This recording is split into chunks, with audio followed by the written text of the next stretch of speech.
সদর থানার অন্তর্গত এড়ুলিয়া চকপাড়া মাদ্রাসায়ে নূরে মদিনার উদ্যোগে হাফেজে কোরআন ছাত্রদের পাগড়ি প্রদান অনুষ্ঠানের সম্মানিত সভাপতি বিশিষ্ট ইসলামী চিন্তাবিদ জনাব মাওলানা শহীদুল ইসলাম দামাত বারকাতুহুল আলিয়া এসেছে, উস্তাদ এসেছে। প্রধান মেহমান এবং এর কৃতি সন্তান ইসলামিক চিন্তাবিদ মুফাসসিরে কোরআন পিতৃতুল্য মুরব্বী মুফতি মাওলানা বজলুর রশিদ মিয়া বগুড়া আতালাল্লাহু উমরাহু ওয়া বারাকাল্লাহু ফি হায়াতি, বলেন আমিন। মাদ্রাসায়ে নূরে মদিনা এর উদ্যোগে হাফেজ ছাত্রদের পাগড়ি প্রদান উপলক্ষে আমার ভাতিজা গোটা বাংলাদেশ আলোড়ন সৃষ্টিকারী হযরত মাওলানা গোলাম রব্বানী যুক্তিবাদী সাহেব যে অসময়ে আজকের এই মাহফিলের আয়োজন করেছেন। বগুড়ার এক ঐতিহ্যবাহী গ্রাম এরুলিয়া, তার অন্তর্গত মাদ্রাসায়ে নূরে মদিনার উদ্যোগে কিছু ছাত্রদেরকে পাগড়ি প্রদান উদ্দেশ্যে আজকের এই একদিন ব্যাপী তাফসিরুল কোরআন মাহফিলের সম্মানিত সভাপতি হযরত মাওলানা মোহাম্মদ শহীদুল ইসলাম, প্রধান মেহমান মুফতি মাওলানা বজলুর রশিদ, বাংলাদেশের এক জনপ্রিয় বক্তা আলেমে দ্বীন হযরত মাওলানা মুফতি আমির হামজা কুষ্টিয়া সহ আজকের এই মাহফিলের আহ্বায়ক মাওলানা মোহাম্মদ গোলাম রব্বানী যুক্তিবাদী, স্থানীয় ওলামায়ে কেরামগণ, মেহমান বৃন্দ, উপস্থিত সুধীবৃন্দ, পর্দার অন্তরালে আমার মা ও বোনেরা, সবার প্রতি আমার আবার সালাম, আসসালামু আলাইকুম রহমতুল্লাহ। বাংলাদেশের খ্যাতিমান অন্যতম আলোচক মাওলানা গোলাম রব্বানী যুক্তিবাদী ভাইয়ের প্রতিষ্ঠিত মাদ্রাসায়ে নূরে মদিনার উদ্যোগে আয়োজিত আজকের ঐতিহাসিক তাফসিরুল কোরআন মাহফিল, এই মাহফিলের সম্মানিত সুযোগ্য সভাপতি, প্রধান অতিথি, আমন্ত্রিত উলামায়ে কেরাম, মাহফিল পরিচালনার দায়িত্বে যিনি রয়েছেন বাংলাদেশ জামাত ইসলামী এরুলিয়া ইউনিয়ন সম্মানিত সুযোগ্য আমির বিশিষ্ট আলেমে দ্বীন মাওলানা সুলতান আলী সহ অসংখ্য উলামায়ে কেরাম, আমার সামনে উপস্থিত দিনদার পরেশগার ইমানদার মুত্তাকি ভাইরা, সকলের প্রতি আন্তরিক শুভেচ্ছা এবং অভিনন্দন জ্ঞাপন করে শুকরিয়া আদায় করছি সে আল্লাহ তাআলার দরবারে যিনি আমাদেরকে এই প্রতিকূল আবহাওয়ার ভেতরেও কোরআনের মহব্বতে কোরআনের মাহফিলে আসার এবং বসার মতো তৌফিক দান করলেন। সকলেই পড়ি আলহামদুলিল্লাহ। ঐতিহ্যবাহী বগুড়া জেলা এরুলিয়া চকপাড়া মাদ্রাসায়ে নূরে মদিনার উদ্যোগে আয়োজিত আজকের এই তাফসিরুল কোরআন মাহফিল, আজকের মাহফিলের আয়োজন যিনি করেছেন বর্তমান বাংলাদেশের যুবকদের প্রিয় তরুণ আলোচক মুফাসসির হযরত মাওলানা গোলাম রব্বানী যুক্তিবাদী সাহেব, আল্লাহ সুবহানাহু ওয়া তাআলা ওনাকে নেক হায়াত দান করুন। আজকের মাহফিলের আয়োজন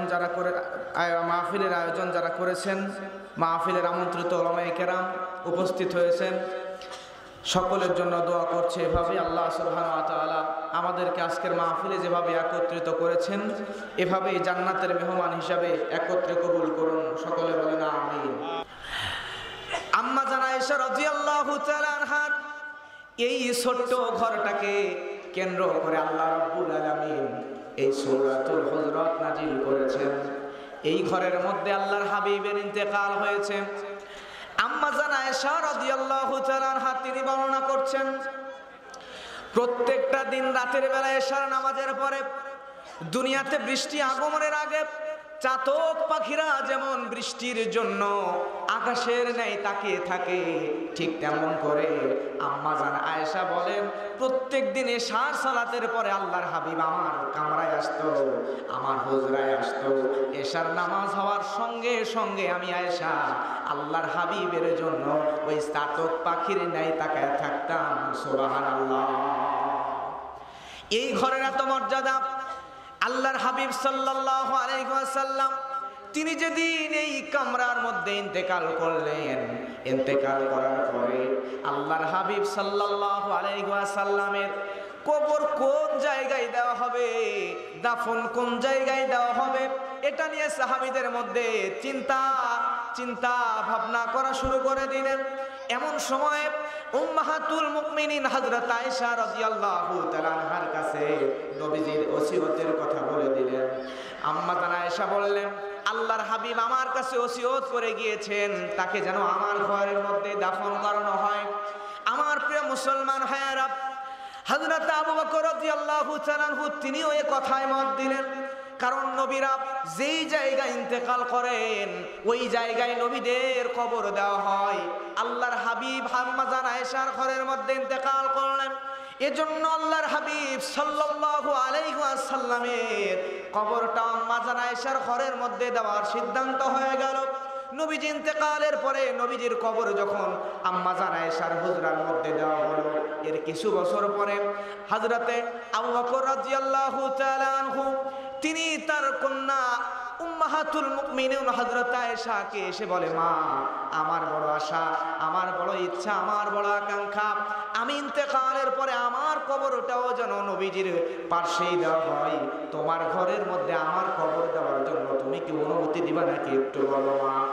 হযরত আয়েশা রাদিয়াল্লাহু তাআলা আনহা তিনি বলেন, আব্বা, আপনি যেহেতু চান আমি না করব না, আমার হুজরার ভিতরে আপনার কবরটা আল্লাহর হাবিবের পাশে দেওয়ার জন্য অনুমতি দিয়ে দিলাম। সুবহানাল্লাহ।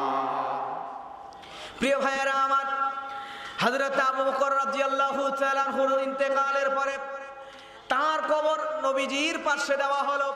এরপরে হযরত ওমর যখন আমিরুল মুমিনিন হযরত ওমর রাদিয়াল্লাহু তাআলা আনহু তিনি এবারে উম্মাহাতুল মুমিনুন হযরত আয়েশার কাছে গিয়ে বলে, মা আয়েশা, আমার জীবনে বড় আশা, আমি আপনার কাছে জানতে চাই আমার ইন্তেকালের পরে নবীজির পাশে আপনার পিতা হযরত আবু বকরের পাশে নবীজির পায়ের দিকে আমার একটু কবর দেওয়ার জায়গা হবে কিনা একটু বলেন। আম্মা জান আয়েশা তখন চিন্তায় পড়ে গেলেন, শেষ পর্যন্ত তিনি রাজি হয়ে গেলেন। হযরত ওমরের কবর ওই রুমের মধ্যেই দেওয়া হলো। আমার প্রিয় ভাইয়েরা, আল্লাহর নবীর যেই রুমের মধ্যে রওজা, নবীজির কবর, হযরত আবু বকরের কবর, ওমরে ফারুকের কবর যেই ঘরের মধ্যে, ওই ঘরকেই বলা হয় হুজরা। আর এই ঘরকে কেন্দ্র করে আল্লাহ রাব্বুল আলামিন সূরা হুজরাত নাজিল করেছেন। সুবহানাল্লাহ। সামাজিক বিধিবিধান নিয়ে এই সূরা হুজরাত আল্লাহ নাজিল করেছেন। যদি কোনো মানুষ সমাজে আদবওয়ালা হতে চায়, ইখলাসওয়ালা হতে চায়, ভালো মানুষ হতে চায়, কোন ব্যবহার করলে, কোন কোন কাজ করলে আমরা আদবওয়ালা সমাজের সবচাইতে বেশি শিষ্টাচার শিখতে পারবো, এই সমাজের শিষ্টাচার সম্বলিত সূরাতুল হুজরাত, যেই সূরার মধ্যে আল্লাহ সুবহানাহু ওয়া তাআলা সামাজিক শিষ্টাচার শিক্ষা দিয়েছেন। আজকে মোটামুটি 10টা সামাজিক শিষ্টাচার আমরা আলোচনা করব, আজকে জানবো ইনশাআল্লাহ। আলহামদুলিল্লাহ, মাদ্রাসায়ে নূরে মদিনা ইন্তেজামিয়া কমিটি কর্তৃক আয়োজিত আজকের এই ঐতিহাসিক তাফসীরুল কোরআন মাহফিলের সম্মানিত অনারেবল প্রেসিডেন্ট জনাব সভাপতি হযরতুল আল্লাহ মাওলানা মুহাম্মদ শহীদুল ইসলাম সাকিব, আজকের ঐতিহাসিক তাফসীরুল কোরআন মাহফিলের প্রধান রওনা বক্স, প্রধান মেহমান, বাংলাদেশের মাটি ও মানুষের প্রাণপ্রিয় বক্তা মুফতি মাওলানা মুহাম্মদ বজলুর রশিদ মিয়া সাকিব দামাত বরকতুল আলিয়া, আজকের মাহফিলের যিনি প্রধান আকর্ষণ, তরুণ উদীয়মান জননন্দিত মুফাসসির কোরআন হযরতুল আল্লাম মুফতি আমির হামজা কুষ্টিয়া, যেখানেই ধরে সেখানেই মারে, যেখানেই মারে সেখানে মাটির সাথে পুঁতে ফেলে, এমন একটা অবস্থা 5ই আগস্টের পূর্বে ছিল কিনা? কথা বলেন, ছিল কিনা? যেখানেই টুপি সেখানেই গ্রেফতার, যেখানে ইসলামের দাওয়াত সেখানেই মামলা, যেখানে ইসলামের সমাবেশ সেখানেই 100% জারি। ঠিক কেনা বলে? অসংখ্য আলেমে দ্বীনের উপর হাজার হাজার মামলা দিয়ে তারা কারাবরণ করা হয়েছিল। আমার প্রিয় বন্ধুগণ, এমন একটা অবস্থায় নবীজি বললেন, আব্দুল্লাহ ইবনে মাসউদ, তুমি এমন অবস্থায় কেমনে মানুষকে কোরআন শোনাবে? আব্দুল্লাহ ইবনে মাসউদ তখন বললেন, নবীজি, জন্মেছি যেদিন মরেছি সেদিন। আমি কোরআন শোনাতে চাই। এই কোরআন শোনাতে গিয়ে যদি আমার দেহটা টুকরা টুকরা করে ফেলা হোক না কেন, আমি এটা পরোয়া করি না। আমি চাই আপনার অনুমতি। বিশ্ব হাবিব সরকার দো আলম আব্দুল্লাহ ইবনে মাসউদকে অনুমতি প্রদান করলেন। সুবহানাল্লাহ। আব্দুল্লাহ ইবনে মাসউদ রাদিয়াল্লাহু তাআলা আনহু তিনি বাইতুল্লাহর আঙ্গিনায় চলে আসলেন। খানায় কাবাতে যেখানে হাজরে আসওয়াদ পাথর আর যেখানে মাকামে ইব্রাহিম পাথর, এই দুই পাথরের মাঝখানে আব্দুল্লাহ ইবনে মাসউদ রাদিয়াল্লাহু তাআলা আনহু তিনি দাঁড়িয়ে গেলেন। বলেন মারহাবা, জোরে বলেন মারহাবা। আব্দুল্লাহ ইবনে মাসউদ রাদিয়াল্লাহু তাআলা আনহু বাইতুল্লাহর আঙ্গিনায় কোরআন তেলাওয়াত করে মানুষকে শোনাবে। আমার প্রিয় ভাইয়েরা, আব্দুল্লাহ ইবনে মাসউদের কণ্ঠের তেলাওয়াতের মাধুর্য ছিল অন্যরকম। সুবহানাল্লাহ। তিনি যখন কোরআন পড়তেন, চন্দ্র সূর্য লৌহ কলম গাছ বৃক্ষ তরুলতা পিপিলিকা মৎস্যকুল সকলেই নিস্তব্ধতা বিরাজমান করে কোরআন শোনার জন্য তারা মাতোয়ারা হয়ে পড়তেন। প্রিয় বন্ধুগণ আমার, আব্দুল্লাহ ইবনে মাসউদ রাদিয়াল্লাহু তাআলা আনহু তিনি যখন কোরআন তেলাওয়াত শুরু করেছেন, আর রহমানু আল্লামাল কোরআন খালাকাল ইনসান আল্লামাহুল বায়ান। এইভাবে করে আব্দুল্লাহ ইবনে মাসউদ রাদিয়াল্লাহু তাআলা আনহু তিনি যখন কোরআন তেলাওয়াত শুরু করেছেন, আব্দুল্লাহ ইবনে মাসউদের তেলাওয়াত শুনে শুনে সকলেই আশ্চর্য হয়ে গেল। এত সুন্দর তেলাওয়াত কোত্থেকে আসে যা কোনোদিন শোনা যায় নাই? বলেন সুবহানাল্লাহ। মানুষেরা দুই একজন করে তেলাওয়াত শুনতে শুনতে কাছে এসে পড়ল, বাইতুল্লাহর আঙ্গিনায় আসতে লাগলো। দুই একজন করে আসতে আসতে গোটা বাইতুল্লাহর ছত্র একবারে পরিপূর্ণ হয়ে গেল। জোরে বলেন না মারহাবা। যেই মানুষগুলো কোরআন শুনতে এসেছিল তারা কোরআনের বিরুদ্ধচারী, তারা ছিল কোরআনের বিরুদ্ধে অবস্থানকারীরা। ঠিক কিনা বলে? কথা বলেন ঠিক কিনা? এরা এসে বসে বসে কোরআন তেলাওয়াত শুনতেছে। আমার প্রিয় বন্ধুগণ, এক পর্যায়ে তারা কোরআন শুনতে শুনতে বলতে লাগলো, আব্দুল্লাহ ইবনে মাসউদ রাদিয়াল্লাহু তাআলা আনহু যা তেলাওয়াত করেছে সত্য তেলাওয়াত করেছে। আব্দুল্লাহ ইবনে মাসউদ আমাদেরকে যা শুনিয়েছে সত্য শুনিয়েছে। আব্দুল্লাহ ইবনে মাসউদ এতক্ষণ যেই তেলাওয়াত করেছে এই তেলাওয়াতের মধ্যে বিন্দু মাত্র সন্দেহের কোনো অবকাশ নাই। মাদ্রাসায় নূরে মদিনা এর উদ্যোগে হাফেজ ছাত্রদের পাগড়ি প্রদান উপলক্ষে আমার ভাতিজা গোটা বাংলাদেশ আলোড়ন সৃষ্টিকারী হযরত মাওলানা গোলাম রব্বানী যুক্তিবাদী সাহেব যে অসময়ে আজকের এই মাহফিলের আয়োজন করেছেন,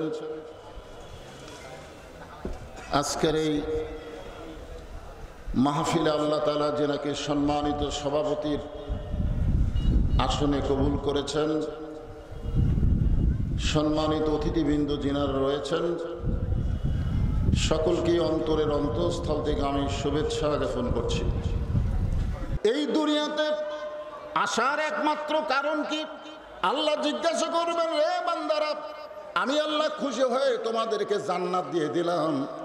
শহীদ যারা হবে তাদেরকে আল্লাহ কোনো হিসাব নেবে না, তাদেরকে বিনা হিসাব আল্লাহ জান্নাত দিয়ে দিবে। জোরে গান সুবহানাল্লাহ।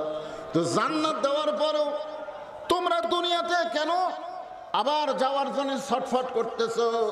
তখন জান্নাতি বান্দারা বলবে, জান্নাতি বান্দারা বলবেন, লিমা ইয়ারা মিনাল কারামাতি, প্রথম শহীদ হওয়ার সময় শাহাদতের যে মর্যাদা আমরা পাইছি, আল্লাহ তোমার জান্নাতের মধ্যে সেই শান্তি আমরা পাচ্ছি না।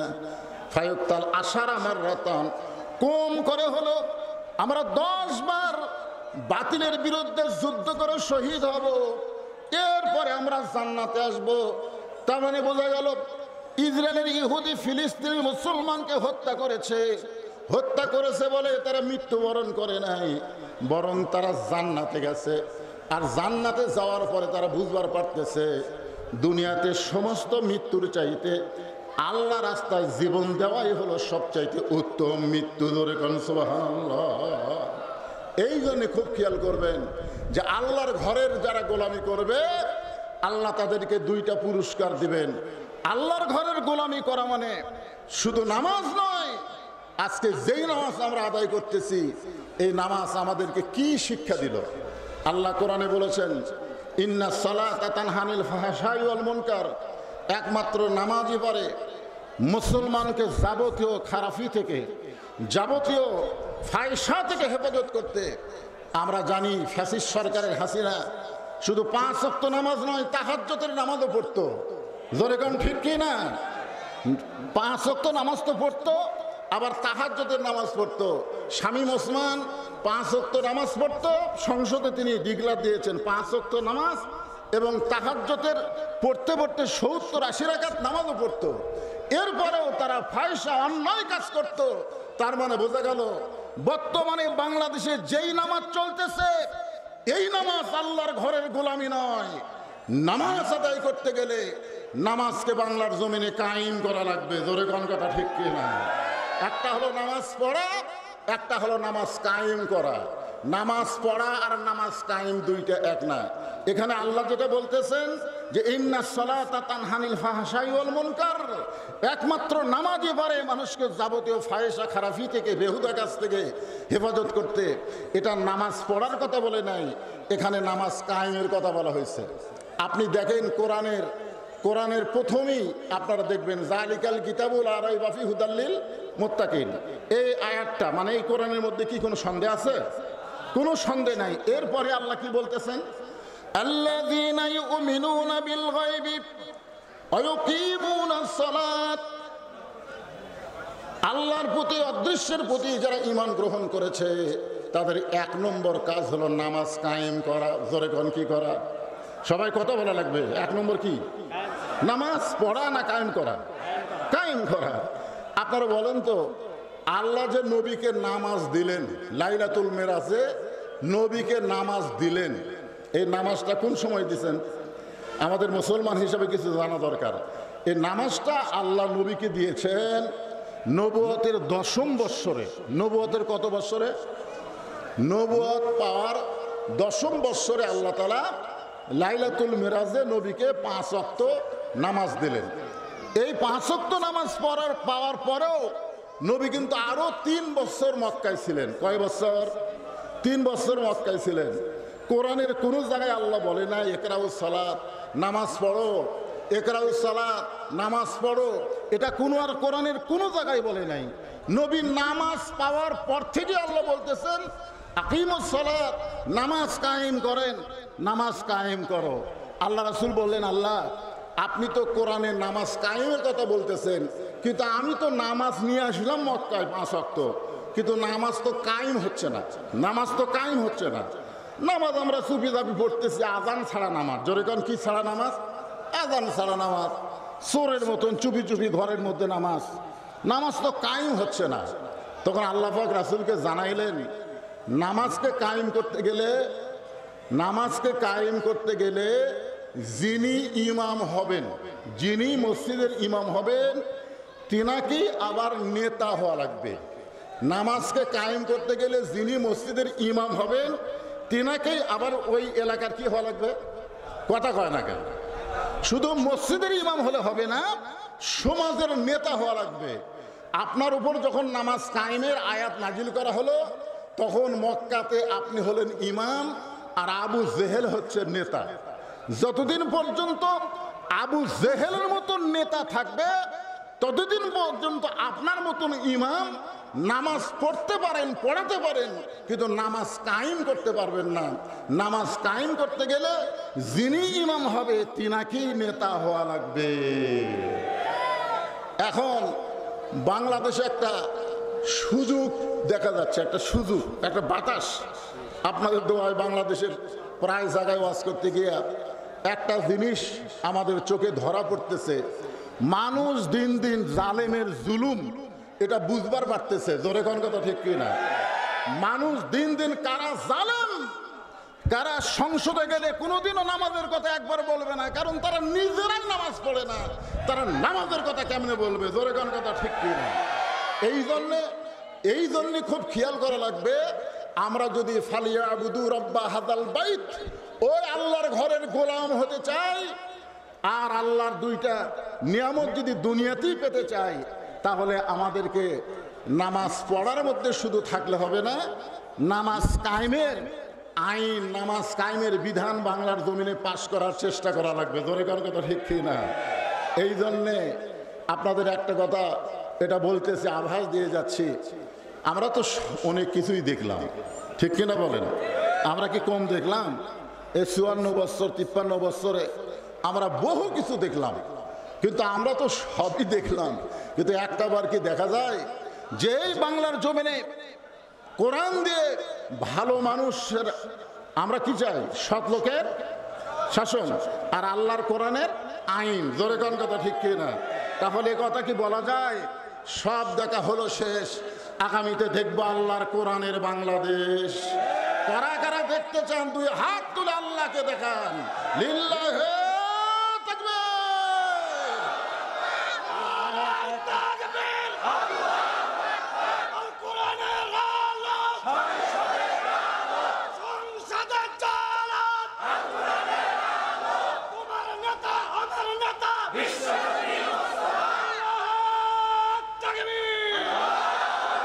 মাশাআল্লাহ। আপনারা বলেন তো, এই যে আল্লাহ বললেন যিনি ইমাম তিনি কি নেতা হওয়া লাগবে, এই জন্য আল্লাহ তাআলা নামাজ, শুধুমাত্র নামাজ কায়েম, ফালিয়াবুদু রাব্বা হাযাল বাইত, আল্লাহর গোলামি করার জন্য আল্লাহ তাআলা নবীকে হিজরত করালেন। নবীকে হিজরত করালেন, নবী গেলেন মদিনায়, নবী নিজে ইমাম এবং নবী নিজেই রাষ্ট্রনায়ক। আল্লাহ ঘোষণা করলেন, আল্লাযীনা ইম্মাক্কান্নাহুম ফিল আরদ, মুসলমানের মধ্যে কাউকে যখন ক্ষমতার চেয়ার দেওয়া হবে, সে ক্ষমতার চেয়ার পাওয়ার পরে তার 1 নম্বর দায়িত্ব হলো পদ্মা সেতু নির্মাণ করা, 1 নম্বর দায়িত্ব হলো বাল্য বিবাহ বন্ধ করা, 1 নম্বর দায়িত্ব হলো মাদক মুক্ত সমাজ গড়া। এগুলো সবই দায়িত্ব হতে পারে, কিন্তু 1 নম্বর কাজ হচ্ছে নামাজ কায়েমের বিল পাশ করা। জোরে কোন কথা ঠিক না? আপনারা বলেন তো, আগামীতে সংসদে কোন দল গেলে নামাজ কায়েমের বিল উত্থাপন করবে? এটা একজন মুসলমান হিসাবে কোরআনের মাহফিলে এসে আমাদের জানা বোঝার দরকার আছে না নাই? জোরে কোন আছে না নাই? খুব খেয়াল করে শুনবেন। আল্লাহ বললেন তোমাদেরকে 2টা পুরস্কার দেওয়া হবে। 1 নম্বর পুরস্কার হলো তোমাদের রিজিকের কোনো পেরেশানি করা লাগবে না। আল্লাহর যদি গোলামি হয়, আমাদের রিজিকের মালিককে। আরো জোরে বলেন। এই শোনেন, আজকের ওসিলা যদি আল্লাহ এটা করে, এটা যদি করে যে তোমরা জীবনে বহু পাপ করছো, ঠিক আছে, কিন্তু আজকে কোরআনের আলোচনা শুনতে গিয়া যাদের শরীরে বৃষ্টির পানি পড়বে, যাদের শরীরে বৃষ্টির পানি পড়বে, ওই দেহের জন্য আমি আল্লাহ জাহান্নামের আগুন ওসিলা হিসাবে হারাম করে দিলাম। না, যদি আল্লাহ একটা সুযোগ দেয়, জীবনে তো দুনিয়ার কাজ করতে বহু ভিজলেন, ভিজেননি? কেউ কি কোন ভিজেন নেই? আল্লাহ যদি বলে আজকে যাদের শরীরে বৃষ্টির পানি পড়বে, ওই শরীরে বৃষ্টির পানি হচ্ছে সারিবাদী সালসা, 1 বছরে 2 বছরে তার কোনো ওষুধ খাওয়া লাগবে না, ওই পানিটাই হলো অনুনাজ্জিলু মিনাল কোরআনি মা হুয়া শিফাউ ওয়া রাহমাতুল লিল মুমিনিন। জোরে আল্লাহু আকবার। কোরআনের মাহফিল এসেছেন, এই কোরআনকে আল্লাহ যাবতীয় রোগের ঔষধ হিসাবে ঘোষণা করছে। তাই যদি একটু বৃষ্টির পানি পড়ে আপনারা আনসান করবেন না, বিরক্ত হবেন না। আর মানুষ যখন ধৈর্যশীল হয়, ইন্নাল্লাহা মা'আস সাবিরিন, ধৈর্যশীলদের সঙ্গে কে থাকে? তো বৃষ্টির পানি আসার পরও আপনারা তখন মাহফিল ছাড়বেন না, তখন আপনাদের সাথে কে আছে? তা আপনারাও ভিজবেন, আল্লাহও ভিজবি। না না, কি মনে করতেছেন? এটা কি আমার কথা না আল্লাহর কথা? নিশ্চয় আল্লাহ ধৈর্যশীলদের সঙ্গে, ইন্নাল্লাহা মা মানে কি? সাথে আছে। নিশ্চয় আল্লাহ ধৈর্যশীলদের সাথে আছে। তাহলে বৃষ্টির পানি পড়লো, আমরা ধৈর্য নিয়ে দাঁড়ায় থাকলাম, বসে থাকলাম, নড়লাম না। আল্লাহ কয় তাহলে তো আমিও ভিজে যাচ্ছি, তার দরকার নেই, বৃষ্টি বন্ধ করে দিই। জোরে কার কথা ঠিক কিনা?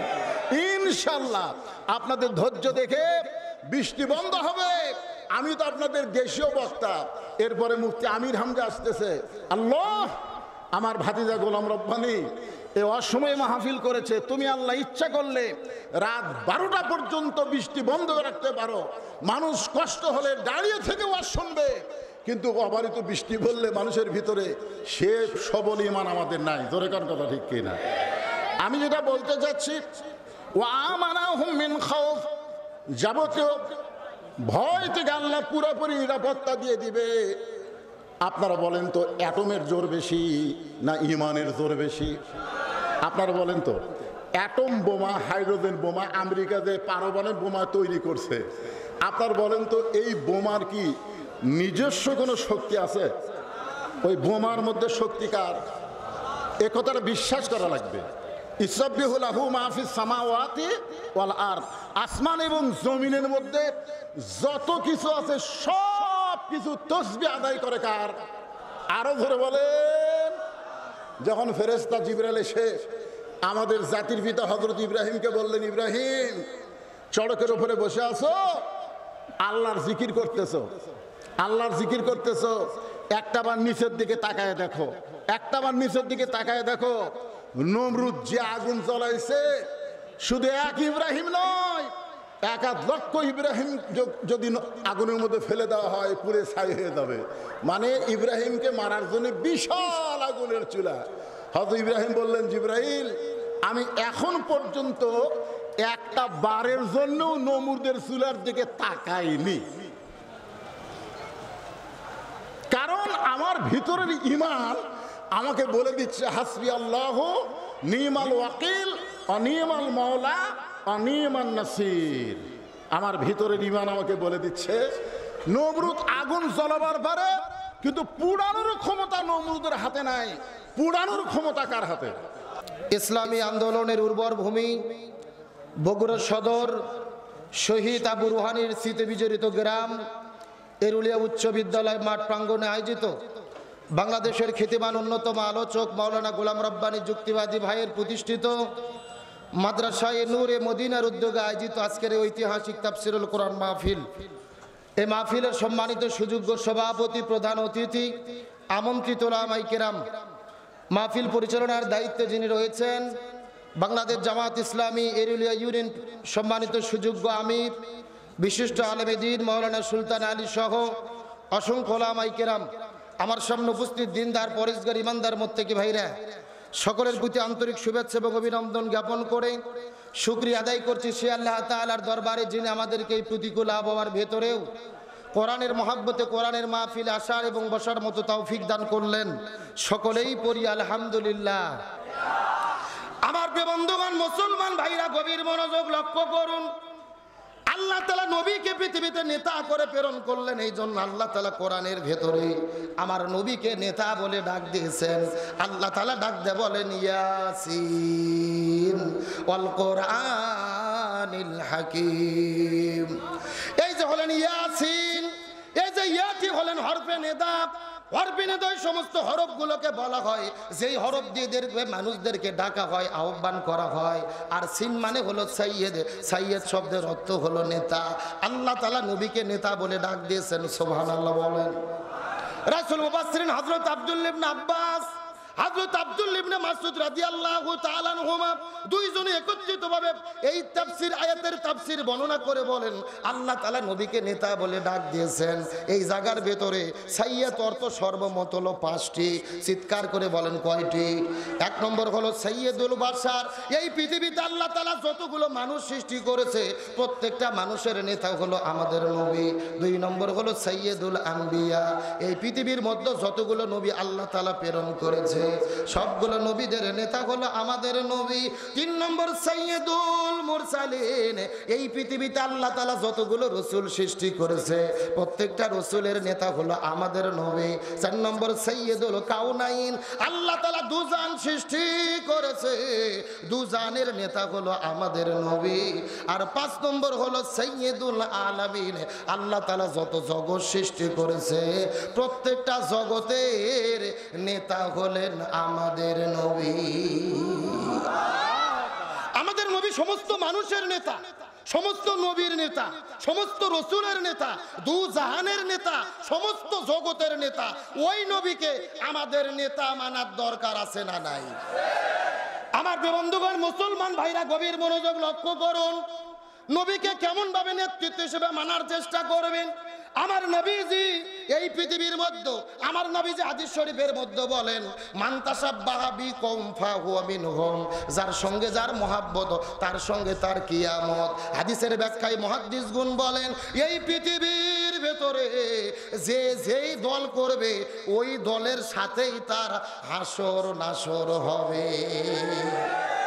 এই বাংলাদেশে যারা আওয়ামী লীগ নামক দল করেছে এদের হাসর নাসর হবে আওয়ামী লীগের সাথে।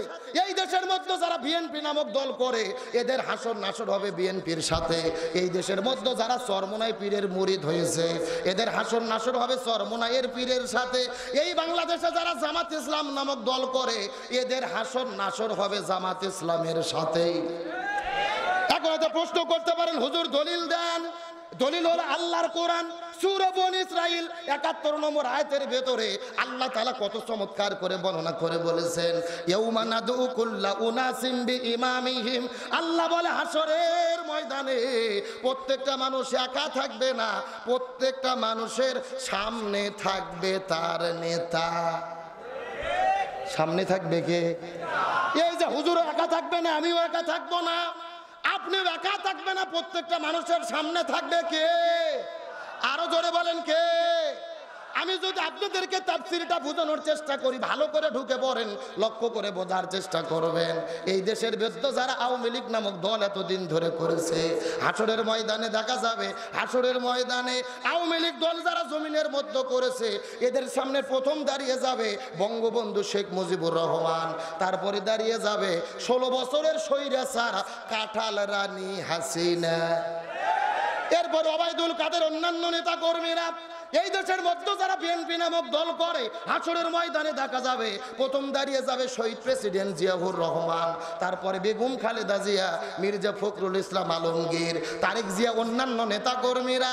চরমোনাই পীরের যারা মুরিদ হয়েছে হাসরের ময়দানে দেখা যাবে প্রথমে দাঁড়িয়ে যাবে মরহুম পীর সাহেব হুজুর, তারপরে মুফতি ফয়জুল করিম, মুফতি রেজাউল করিম। এই দেশের মধ্যে জামাত ইসলাম নামক যারা দল করে হাসরের ময়দানে দেখা যাবে প্রথমে দাঁড়িয়ে যাবে আল্লামা সৈয়দ আবুল আলা মওদুদী রহিমাহুল্লাহ, অধ্যাপক গোলাম আজম মাওলানা মতিউর রহমান নিজামী, তারপরে দাঁড়িয়ে যাবে কোরআনের পাখি শহীদ আল্লামা দেলোয়ার হোসেন সাইদী, আমির জামাত ডক্টর শফিকুর রহমান, অন্যান্য নেতা, তারপরে কর্মীরা। তার মানে হাসরের ময়দানে প্রত্যেকটা মানুষ একা থাকবে না, প্রত্যেকটা মানুষের সামনে থাকবে তার নেতা। আজ এই কোরআনের আয়াতটা বোঝার চেষ্টা করেন। এখন এই জমিনের মধ্যে এমন মানুষকে আপনি নেতৃত্ব মেরেছেন যাদের মুখের মধ্যে দাড়ি নাই, মাথার মধ্যে টুপি নাই, সুদ ঘুষ দুর্নীতি করে, সিএনজি স্ট্যান্ড দখল করে, টেম্পু স্ট্যান্ড দখল করে, বাস স্ট্যান্ড দখল করে, জনগণের উপরে জুলুম করে।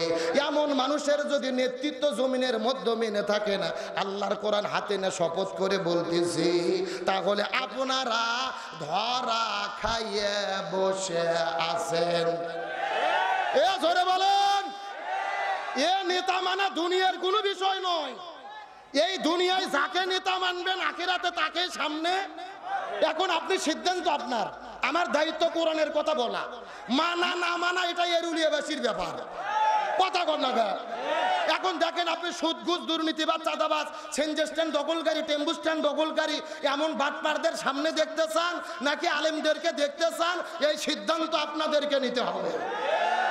আল্লাহর কোরআন বলেছে লাকাদ কানা লাকুম ফি রাসূলিল্লাহি উসওয়াতুন হাসানা, রসুলের মধ্যেই রয়েছে সর্বোত্তম আদর্শ। আপনি যদি পৃথিবীতে সর্বশ্রেষ্ঠ বাবা হতে চান নবীর তরিকায় হতে হবে, সর্বশ্রেষ্ঠ নানা হতে চান নবীর তরিকায় হতে হবে, সর্বশ্রেষ্ঠ ব্যবসায়ী হতে চান নবীর তরিকায় হতে হবে, সর্বশ্রেষ্ঠ রাষ্ট্রপতি হতে চান সেটাও নবীর তরিকায় হতে হবে। কিন্তু আমরা নবীর তরিকায় বাবা হতে চাই, নবীর তরিকায় নামাজ পড়তে চাই, নবীর তরিকায় রোজা রাখতে চাই, নবীর তরিকায় হজ করতে চাই, নবীর তরিকায় রাষ্ট্রপ্রধান হতে চাই না। ভালো করে বোঝার চেষ্টা করেন। আমার নবীজি ছিল মসজিদুন নববীর ইমাম, আবার মদিনা নামক রাষ্ট্রের রাষ্ট্রপতি। আমার নবী ছিল রাষ্ট্রপতি। জোরে বলেন আমার নবী কি ছিল? কে রে নবী রাষ্ট্রপতি ছিল বলতে ভয় লাগে, লজ্জা লাগে? আমার নবী ছিল রাষ্ট্রপতি। জোরে বলেন আমার নবী কি ছিল? আরো জোরে। এখন আমি আপনাদেরকে জিজ্ঞাসা করি, বলেন তো দেখি, আমার নবী যদি রাষ্ট্রপতি থেকে থাকে তাহলে আমাদেরকে হুজুরদেরকেও রাষ্ট্রপতি হওয়ার দরকার আছে না নাই? হ্যাঁ, এই জায়গাতে সমস্যা। এই ওয়াজ করলেই আমরা বিপদ। আমরা যদি বলি ওয়াজ করি খাওয়ার পরে মিষ্টি খাওয়া সুন্নাত, সবাই বলে সুবহানাল্লাহ সুবহানাল্লাহ, তার মানে আরো খাবার চাই। কিন্তু আমরা যখন বলি আমরা এমপি হতে চাই, ইউনিয়ন পরিষদের চেয়ারম্যান হতে চাই, তখন কিছু কিছু লোক লাভ দিয়ে উঠে বলে যে হুজুরের লোক ঢুকছে রে। কথা কর না গা, আমার কথার সঙ্গে একমত? ভালো করে বোঝার চেষ্টা করবেন। নবী মসজিদুন নববীর ইমাম, আবার মদিনা নামক রাষ্ট্রের রাষ্ট্রপতি। তারপরে ইসলামের শিক্ষা হলো যিনি মসজিদের ইমাম হবে তাকেই সমাজের ইমাম হতে হবে। যিনি এরুলিয়া সবচাইতে বড় মসজিদের ইমাম হবে তাকে এরুলিয়া ইউনিয়ন পরিষদের চেয়ারম্যান হতে হবে। যিনি বগুড়া সেন্ট্রাল মসজিদের ইমাম হবে তাকে বগুড়া আসনের এমপি হতে হবে। যিনি ঢাকা বাইতুল মুকাররম মসজিদের খতিব হবে তাকেই বাংলাদেশের রাষ্ট্রপতি প্রধানমন্ত্রী হতে হবে। আর যতদিন পর্যন্ত আলেমদেরকে আমরা সমাজের ক্ষমতা না দেব, এই জমিন থেকে সুদ ঘুষ দুর্নীতি চাঁদাবাজি বন্ধ হবে না। আমরা বাংলাদেশ থেকে সুদ ঘুষ দুর্নীতি বন্ধ করতে চাই কি চাই না? এই জন্য আলেমদের ক্ষমতার দরকার আছে না নাই? আজকের মাহফিলের যিনি প্রধান আলোচক আমাদের প্রিয় ভাই মুফতি আমির হামজা, জামায়াত ইসলামের পক্ষ থেকে কুষ্টিয়া আসন থেকে তিনি এমপি নির্বাচন করবেন, আলহামদুলিল্লাহ বলেন। আমরা বলতে চাই শুধু মুফতি আমির হামজা নয়, মিজানুর রহমান আল আজহারি, আল্লামা মামুনুল হক, শাইখ আহমদুল্লাহ, ডক্টর আবুল কালাম আজাদ বাশার, এই বাংলাদেশে যত বড় বড় আলেম আছে এই রকম আলেমদেরকে, বক্তাদেরকে, খতিবদেরকে ইমাম হয়ে এমপি হয়ে সংসদে গিয়ে কোরআন দিয়ে রাষ্ট্র পরিচালনা করতে হবে। ইতিমধ্যে বাংলাদেশের সবগুলো ইসলামী দল একমত হয়েছে আগামীতে আলেমদের সমর্থন থাকবে এক বাক্সে। ইসলামী দলগুলো যদি একতাবদ্ধ হয়, আলেম ওলামা যদি একতাবদ্ধ হয়, আলেমদেরকে আমরা সমর্থন দিতে চাই কি চাই না? ভালো করে বোঝেন, রাজনৈতিক দৃষ্টিকোণ থেকে নেবেন না। স্বাধীনতার 54 বছর পার হয়ে গেছে, এক দল ক্ষমতায় এসেছে আর এক দল চলে গেছে, আমরা শান্তি পাইনি। সুতরাং শান্তি পাওয়ার জন্য আমাদের ঘোষণা, এই বাংলাদেশে সব দল দেখা শেষ, আগামীতে আলেমদের নেতৃত্বে কোরআনের বাংলাদেশ। আর সমস্ত আলেম ওলামা মিলে একতাবদ্ধ হয়ে 151টা এমপি যদি ওই সংসদের মধ্যে যাবার পরে কোরআনের পক্ষে বিল পাশ করে কোরআন দিয়ে দেশ পরিচালনা করতে পারে, তাহলেই শান্তি পাওয়া সম্ভব, নতুবা জমিনের ভেতরে কখনো শান্তি পাওয়া সম্ভব নয়। সুতরাং আপনাদের বলতে চাই, আলেমদের সঙ্গে আপনারা থাকতে কি রাজি আছেন? জোরে বলেন রাজি আছেন? কারা কারা রাজি একটু হাত তোলেন তো দেখি। লিল্লাহি তাকবীর। আসেন, সময় কম, বেশি তাকবীর দেওয়া যাচ্ছে না। তাহলে আমি আপনাদের বুঝাইতে চাচ্ছি, যিনি মসজিদের ইমাম হবে তাকেই সমাজের ইমাম হতে। বগুড়ার এক ঐতিহ্যবাহী গ্রাম এরুলিয়া, তার অন্তর্গত মাদ্রাসায়ে নূরে মদিনার উদ্যোগে কিছু ছাত্রদেরকে পাগড়ি প্রদান উদ্দেশ্যে আজকের এই একদিন ব্যাপী তাফসিরুল কোরআন মাহফিলের সম্মানিত সভাপতি হযরত মাওলানা মোহাম্মদ শহীদুল ইসলাম, প্রধান মেহমান মুফতি মাওলানা বজলুর রশিদ, বাংলাদেশের এক জনপ্রিয় বক্তা আলেমে দ্বীন হযরত মাওলানা মুফতি আমির হামজা কুষ্টিয়া সহ আজকের এই মাহফিলের আহ্বায়ক মাওলানা মোহাম্মদ গোলাম রব্বানী যুক্তিবাদী, স্থানীয় ওলামায়ে কেরামগণ,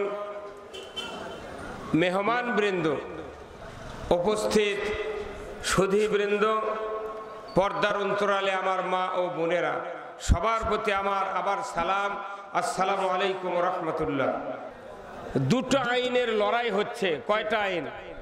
সবাই বলেন কয়টা আইন? যতদিন নির্বাচন না হবে ততদিন দুটো আইনের লড়াই চলবে। এক নাম্বার হলো আল্লাহর আইন, দুই নাম্বার হলো মানুষের আইন। কথা ঠিক কিনা?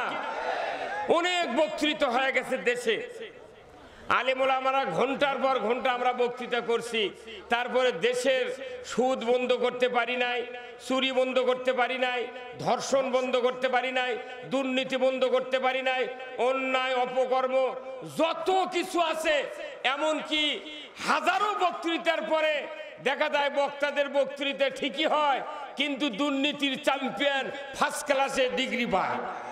হ্যাঁ, কথা বলেন না কেন? তাহলে বোঝা যাচ্ছে আলিমের বক্তৃতা দিয়ে পৃথিবীর পরিবর্তন হবে না। কার বক্তব্য দরকার? আল্লাহর। আবার আল্লাহর বক্তব্য শুনলেই হবে না, আল্লাহর কোরআনে অনেক বক্তব্য আছে, কিন্তু বর্তমান বাংলাদেশের যে প্রেক্ষাপট, এটা আইনের প্রেক্ষাপট। কি হবে? আচ্ছা, এখানে থাকতো, এত ক্যামেরা আছে, আবার বকত লাগা দিল, কারণ কি? কোনো ডিস্টার্ব হবে না, কথা বলতে দেন আমার। আমি গতানুগতিক বক্তৃতা দিতে পারি না। ক্যান্সার রোগী দুইটা আমাশয়ের ঔষধ দেয়, কিয়ামত পর্যন্ত ভালো হবে না। আমাদের বাংলাদেশের যে অসুস্থতা, এটা হলো আইনের অসুস্থতা। আইন ঠিক, বাংলাদেশ ঠিক। কারা কারা আল্লাহর আইন চান তাদের হাত তোলেন, তোলেন হাত। নারায়ে তাকবীর। আল্লাহ থামো। আল্লাহর আইনের পক্ষে যারা, তারা আল্লাহর গোলাম, যখন আল্লাহু আকবার। যারা মানুষের আইনের পক্ষে, তারা হচ্ছে মানুষের গোলাম। আমরা গোলাম কার হব? চিৎকার দিয়ে বলতে হবে, কার হব? যারা আল্লাহর গোলাম হবে তারা আল্লাহর বান্দা সাজবে। যারা আল্লাহর বান্দা হওয়ার জন্য চেষ্টা করবে, এরা আল্লাহর গোলামির সার্টিফিকেট পাবে। তখনই আল্লাহ বলেছেন, ফাদখুলি ফি ইবাদি ওয়াদখুলি জান্নাতি। খুব সোজা কথা। আমি গোলাম হব, জান্নাতে যাব। জান্নাতের মালিক কে? দেওয়ার মালিক কে? গোলাম হওয়া লাগবে কার? হয়েছি তে এত বক্তৃতা শোনার কি দরকার? 54 বছরে বাংলাদেশে ভোট হচ্ছে, রাজনীতি হচ্ছে, বক্তৃতা হচ্ছে, মাদ্রাসা হচ্ছে, সব হচ্ছে, কিন্তু বাংলাদেশের মানুষের কোনো ভাগ্যের পরিবর্তন হয় নাই। ভাগ্য পরিবর্তনের একমাত্র কিতাব হলো কোরআন। যে নামাজ দিয়া ইসলাম বিজয় হয় না, যে মাদ্রাসা দিয়া ইসলাম বিজয় হয় না, যে হজ দিয়া ইসলাম বিজয় হয় না, যে রোজা দিয়া ইসলাম বিজয় হয় না, যে বক্তব্য দিয়া ইসলাম বিজয় হয় না, এই বক্তব্য, এই হজ আল্লাহর কোনো উপকারে আসে না। আমাদের বক্তৃতা বাংলাদেশে বহু হচ্ছে। বক্তৃতার সম্রাট আমার খুব সিনিয়র ফুয়াদ আব্দুল সালাম যুক্তিবাদী, বারবার কোরআনের পাখি ইঞ্জেকশন করে মারা ফেলে দিল, শহীদ হলো। অনেক কথা আমরা বলি না? আচ্ছা বলেন তো, উনি হলেন সুপার ব্লু আটা, সাইদি সাহেব কি আটা? সুপার ব্লু আটা যেখানে ফেল, আমাদের মতো বোলার আটার কাম বাজেনি। হ্যাঁ, কথা বল।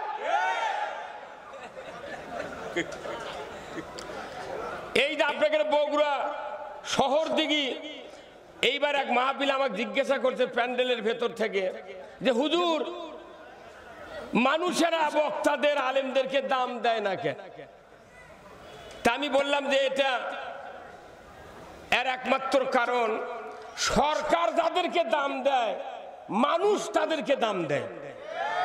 সরকার এমপির দাম দেয়, মন্ত্রীর দাম দেয়, DC, SP, OC, chairman, member, mayor, এদেরকে সরকার দাম দেয়। এই জন্য জনগণও দাম দেয়। সরকার তো আলেমদেরকে বাংলাদেশে দাম দেয় না।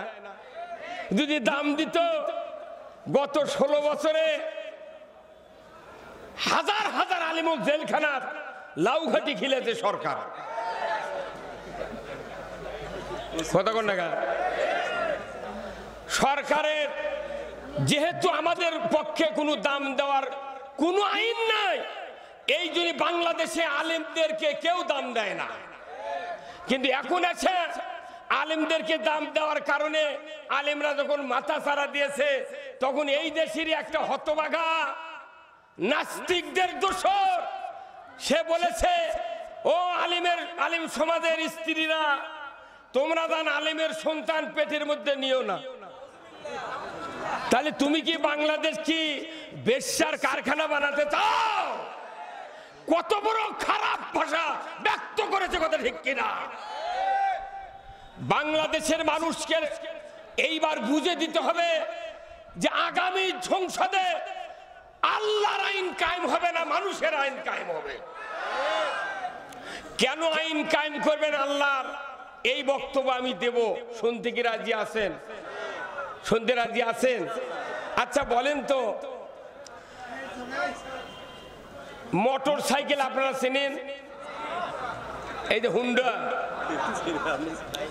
265টা পার্টস দিয়ে হুন্ডা তৈরি হয়। যিনি তৈরি করেছেন হুন্ডার সৃষ্টিকর্তার নাম হলো ইঞ্জিনিয়ার, আর ওটা হলো মোটরযান, আর আমরা হলাম মানবযান। মোটরযান যিনি সৃষ্টি করেছেন, উনি ট্যাঙ্কি তৈরি করার পর লিখে দিয়েছেন অকটেন অবলিক পেট্রোল। আর মানবযান তৈরি যিনি করেছেন, উনি বলেছেন রসুলের আদর্শ আর কোরআন দিয়ে চলবে।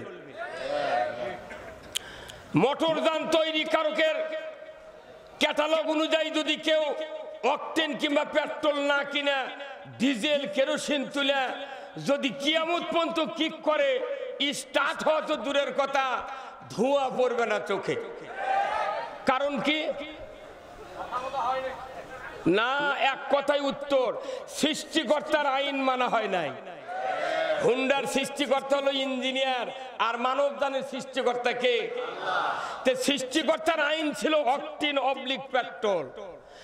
আমি নিজে 4 লিটারে 1 গ্যালন 27 টাকা গ্যালন পেট্রোল কিনে আমি মোটরযান চালাছি সেই 85 সনে।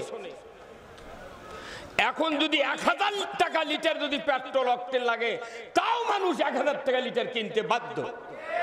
কারণ সৃষ্টিকর্তার আইন। কিন্তু আপনি মোটরযান চালালেন সৃষ্টিকর্তার আইনে, আর মানবযান যিনি বানালেন তিনি বললেন মানবযান চলবে কোরআন দিয়া। আপনার কে বুদ্ধি দিল এই কোরআনের আইন বাদ দিয়া বাপ দাদা আর মানুষের আইন মানা লাগবে? কে দিল বুদ্ধি? না, হাসিনা তো কাল গেছে। 190 বছর ব্রিটিশ শাসন করেছে, 24 বছর পাকিস্তান, বাংলাদেশ 54 বছর, 275 বছর ধরে জাতি নামাজ পড়েছে, তারাবি পড়েছে, কুরবানি করেছে, হজ করেছে, দাড়ি রেখেছে, মাদ্রাসা সব কিছু পড়েছে। বোঝা যায় যতগুলি ধর্মীয় ব্যবস্থা আমরা মেনেছি, ইসলাম বিজয়ের জন্য আমরা মাথা ঘামাই নাই। এই কথা কি?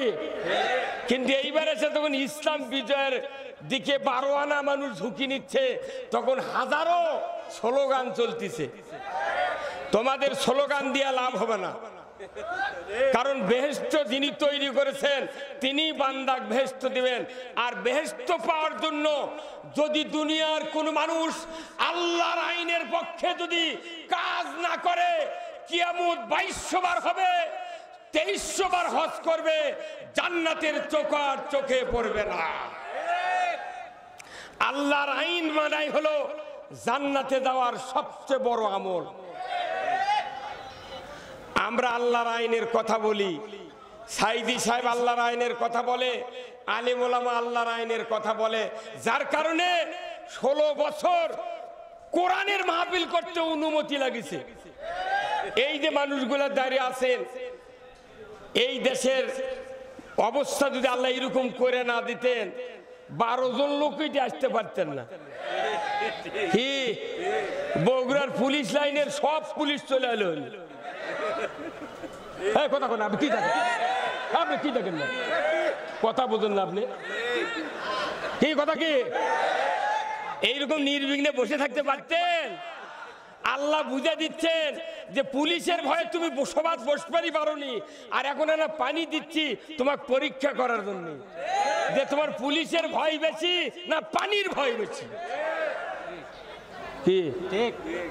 আমি আপনাদেরকে বলবো, আল্লাহ কোরআনে ছোট্ট একটা আয়াত বলেছেন, ওয়ামা খলাকতুল জিন্না ওয়াল ইনসা ইল্লা লিয়াবুদুন।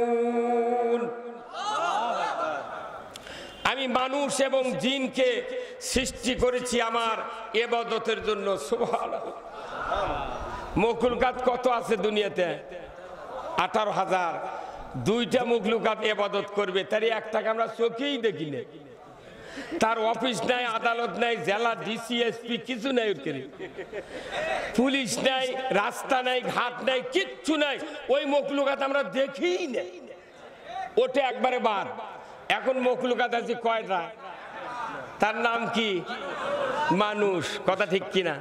তাহলে আসুন, আচ্ছা ইবাদত, আমাদের বাংলাদেশে ইবাদত বলতে আমরা বুঝি নামাজ। কথা কোন টাকা? নামাজ, কলেমা, জিকির, রোজা, হজ, উমরা, খাতনা, বিবাহ, অনেক কিছু করি, এগুলো হচ্ছে ইবাদত। কিন্তু পৃথিবীতে একটা ইবাদত ছাড়া যত ইবাদত আছে, ঘন্টা চুক্তি, মিনিট চুক্তি, 10 মিনিট, আধা ঘন্টা, 15 দিন, 1 মাস, 1.5 মাস, এমনি করে করে ইবাদতের প্রকারভেদ আছে। মনে করেন নামাজ পড়তে 5 ওয়াক্ত নামাজ জামাতে কেউ পড়ি, ঊর্ধ্বে 1.5 ঘন্টা টাইম লাগে, তাহলে 22.5 ঘন্টা বাঁচা গেল, আর কোনো টেনশন নেই। আপনি যদি হজ করেন 1.5 মাস, উমরা করেন 17 দিন, বিবাহ করেন 1 ঘন্টা লাগে বিয়ে পড়াতে। এই কথা কোন টাকা? কেউ যদি খাতনা করে ইবাদত, খাতনা এমন একটা সুন্নাত, হাজারো ইবাদত আপনি করেন, যদি খাতনা না করেন 100 কোটি টাকা দিলেও ওই লোকের সাথে একটা ফকিন্নির বিটি বিয়ে বসবে না। এই খাতনা করতে লাগে 10 মিনিট, খালি বসা, চোখ ধরা, কাটা। এই কথা বল। এরপরে বিবাহ করা 1 ঘন্টা, এরপরে জানাজা একটা ইবাদত। যদি নিজের ছেলে জানাজা করে লাগবেন 11 মিনিট, আর অন্যের ছেলে জানাজা করলে 6 মিনিটে শেষ। অন্যের বেটা, অন্যের বাপ, নিয়ত হবি অন্যের বেটা, অন্যের বাপ। আল্লাহু আকবার। 1 ফোঁটা চোখে পানি বাড়াবে না। হজ করবেন 1.5 মাস, উমরা করবেন 17 দিন, রাস্তার কাঁটা আছে, আপনি একটু নেকির কাজ করবেন, কোমর সাবরে কাঁটাটা উঠায়া বেড়ার ওই পার ফেলে দিবেন, 1 মিনিটও লাগে না। বাংলাদেশের নয়, কোরআন হাদিসে যতগুলো ইবাদত আছে, বান্দা দুনিয়ার কাজে বেশি সময় দিবে, দুনিয়ায় শান্তি কায়েমের জন্য বেশি সময় দিবে, এই জন্য ইবাদতগুলি আল্লাহ ফিক্স করে দিয়েছেন। বাংলাদেশের ঐতিহ্যবাহী জেলা বগুড়া সদর থানার অন্তর্গত এড়লিয়া চকপাড়া মাদ্রাসায়ে নূরে মদিনার উদ্যোগে হাফেজে কোরআন ছাত্রদের পাগড়ি প্রদান অনুষ্ঠানের সম্মানিত সভাপতি, বিশিষ্ট ইসলামী চিন্তাবিদ জনাব মাওলানা শহীদুল ইসলাম দামাত বারকাতুহুল আলিয়া এসেছে। উস্তাদ এসেছে। প্রধান মেহমান এবং এর কৃতি সন্তান ইসলামিক চিন্তাবিদ, মুফাসসিরে কোরআন, পিতৃতুল্য মুরব্বী মুফতি মাওলানা মজরুল রশিদ মিয়া বগুড়া, আতালাল্লাহু উমরাহু ওয়া বারাকাল্লাহু ফি হায়াতি, বলেন আমিন। আমাদের দোয়া করার জন্য আল্লাহ তার হায়াতটা আরো যেন বাড়িয়ে দেন, কিন্তু হায়াতে যেন তাজ্জেবা হয়। অনেকের হায়াতে সাজ্জিয়া আছে, নেই? পৃথিবীর বহু মানুষের হায়াতে সাজ্জিয়া। আমরা চাই চাচা জানের হায়াত আল্লাহ হায়াতে তাজ্জেবা আর সিহাতে কুল্লিয়া দান করেন। এখানে আলোচনা রেখেছেন কিংবদন্তি আলোচক, আমাদের শ্রদ্ধাভাজন মুরব্বী, বগুড়ার কৃতি সন্তান, আলেমে দ্বীন মাওলানা রুহুল আমিন যুক্তিবাদী, নন্দীগ্রাম, বগুড়া। আলোচনা রেখেছেন ডক্টর মাওলানা আব্দুল বারী রশিদি, মাওলানা আব্দুল সালাম যুক্তিবাদী, অধ্যাপক মাওলানা আবুল কালাম আজাদ পাবনা, মাওলানা সাইদ ইকবাল হাবিবি নওগাঁ। এখানে আলেমদের ভেতরে উপস্থিত হয়েছেন সেই দিনাজপুর থেকে, অনেক দূর এখান থেকে, ইসলামিক চিন্তাবিদ। এ বাংলাদেশে ঈদের নামাজ যত জায়গায় হয়, সবচাইতে বড় ঈদগাহ ময়দান গৌরে শহীদ, নাম শুনেছেন? সেখানকার খতিব হাফেজ মাওলানা মাহফুজুর রহমান দিনাজপুরি দামাত বারকাতুহুল আলিয়া এসেছেন দিনাজপুর থেকে। মাওলানা হারুনুর রশিদ, আমি তো নাম অনেক আলেমের জানি না, বহু আলেম এসেছে আজকে। যারা আহ্বানে এসেছি আপনাদের এ পাশের জেলা গাইবান্ধার সন্তান, আপনাদের এলাকাতে আছেন। এ মাদ্রাসার সম্মানিত প্রতিষ্ঠাতা মাওলানা গোলাম রব্বানী যুক্তিবাদী। এখানে প্রধান অতিথি হিসাবে উপস্থিত হয়েছেন জনাব আতিকুর রহমান আতিক, জনাব মাকসুদুল আলম, জনাব জাহিদুল ইসলাম জাহিদ, বরেণ্য অতিথি আব্দুর রাজ্জাক পরামানিক, আরিফুল ইসলাম আরিফ সহ মঞ্চে বসার সম্মানিত ব্যক্তিবর্গ। আমার সাথে সেই চুয়াডাঙ্গা থেকে, আমার তো কুষ্টিয়াতে বাড়ি, আমারে পার করে যাওয়া লাগে, চুয়াডাঙ্গার কৃতি সন্তান আলেমে দ্বীন মাওলানা আবু জার গেফারি এসেছেন, মাওলানা হোসাইন আহমেদ মাহফুজ এসেছেন।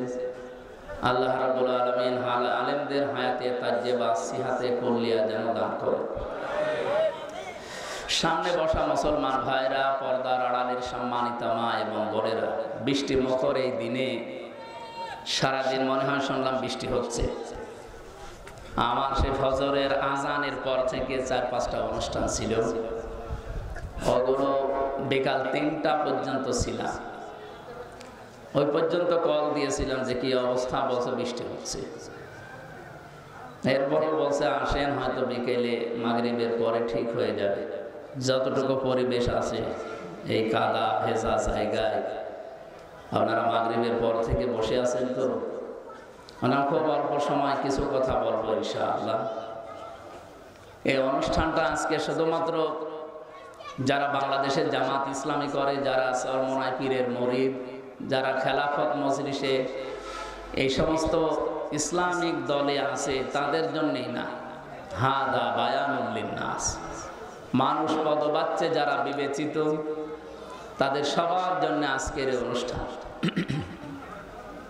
ওয়ালাকাদ কাররামনা বানি আদম, অবশ্যই আমি বনি আদম সন্তানকে সম্মান দিয়েছি। বগুড়াবাসী এই আয়াত থেকে আমরা কয়েকটা তথ্য বের করতে পারলাম। 1 নম্বরে আল্লাহ বলেননি ওয়ালাকাদ কাররামনা বানি মুসলিমিন, আমি মুসলমান সন্তানদেরকে সম্মান দিয়েছি, না, মানুষ যারা তাদের সম্মান দিয়েছেন কে? দুঃখজনক হলো সত্য, তাম পৃথিবীতে আজ মানুষের সম্মান নিয়ে সবচাইতে বেশি সিনেমিনি খেলা হচ্ছে। হে নবী, আপনি বলুন, তোমরা যদি আল্লাহকে ভালোবাসি এই দাবি করো, ফাত্তাবিউনি, আমি রাসূলের অনুসরণ করো।